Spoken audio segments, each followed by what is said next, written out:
Hi everyone, welcome back to my YouTube channel.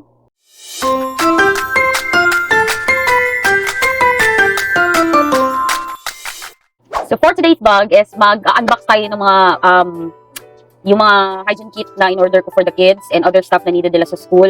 Doon yung iba na-unbox na nabuksan ko na kasi tinignan ko kung make sure kung okay ba, lalo na yung mga sandals nila. So, yeah, join with me kasi tapos na yung part 1 ng school supplies arrangement nila. So ito na yung part 2. So let's start with, nabuksan ko na to kanina. So, binili ko si Kira ng baby bra niya kasi medyo nagdadalaga na nga. So, yan, 3 pieces siya. Puro TikTok lang to, dahil, oh, diba? Ang mura lang niya, 3 piraso na siya. Ayan. For my dalaging day. Meron na siyang pangbahay. So, magdadagdag pa ako actually dito, 3 pieces. Tinignan ko lang kung okay ba yung quality. So, since maganda ang quality niya, so, doon na lang din ako order ulit. Kasi maganda siya, mura lang, 3 pieces. I think, ano na to? 106 ata? 106. So, mga mamis dyan na may magdadalaga, ito na po, mura na lang siya. Ang ganda ng quality niya, pwede na siyang pasikipan dito. Next is yung kay Kali, yung sando niya. 3 piraso lang din to, pero magdadagdag ako. Talagang bumili lang ako ng, mabilisan. Yan, sando niya, mura lang to. Sa TikTok ko lang din siya binili. 100, I think 120 ang bili ko dito. I think, ayan. So, maganda na din yung quality niya. So, bili na din kay mga mamshi. Ako normally sa TikTok lang din lang bumibili, nakakatipid. At walang masama sa pagtitipid. Next is yung kanilang bimpo na gagamitin nila sa school. Ayan, ano to, set to 12 pieces para ilagay nila sa likod. Actually, padating pa yung panyo nila na para sa face talaga. Ito talaga sa likod lang nila ito ilagay. Taga-anim sila din si ate niya. Bato, ayan. Mura ko lang nabili din to sa TikTok. Like, sobrang nakakagaan ng buhay ang TikTok ha, in all in fairness. Hindi ko nakalala lumabas para bumili ng mga school supplies sa anak mo and needs nila sa school. So, ito. Ang ganda ng quality. Sakto lang talaga pang likod nila, lalo na pag PE days. Yan. Nag-unbox na tayo ng ibang things. Eto, bumili ako ng set ng mga ipet ni Kira. Mahilig kasi si Kira ng mga ganito, mga ganitong ipet. Pero may iba din itong mga clips. O, iba siyang clips. Mula lang sa TikTok shop. Binili ko lang din sa TikTok shop. Parang 85 pesos lang siya for this set na. May mga ganito na siya, yung mga clips. Ayan. Next is yung, yan na siya. Nabuksan ko na siya kanina. Ano to? Ito yung nail cutters nila. Ang cute ng nail cutter, guys. Oh my gosh. Tingnan mo.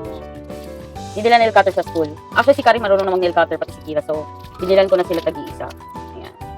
Lalagay ko to sa hygiene kit nila, which is nandito din. Ito naman next. Ang alam ko, ano to eh, vitamins ko nila eh. Hindi alam ko, vitamins siya. Mabuksan ko pati yung gummies nito. May libre na siya, oh. Hindi ko sadya. Ayun, may libre na siya.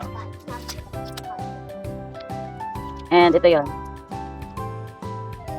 Vita Kids Omega, DHA, and for multivitamins. So, sa buto, all-in-one na to. Mayroon to vitamin C, kasi ito Omega DHA.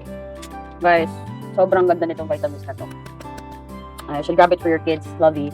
So, next is, ito muna pala. Bumili na ako ng pabango nila. Ito yung kay Kira, ito yung kay Kali. Diyan na. Ang pabango nila sa school. Next is ito. Hindi ko alam kung ano ito, nakalimutan ko. Let's open. So, ito yung sunod. Suklay to. Suklay. Yeah, suklay nga siya. Ito kay Kira pang school, ito naman sa akin yung pambahay. Actually, ang cute nito eh. Yung ano to, suklay na, ayun o, nare-retract siya. O, di ba? Galing. Kasi para pag nagsuklay, pag ganun mo siya, may buhok, matatanggal mo siya agad. Ito yung kay Kira sa school. And this is mine sa bahay. Yan.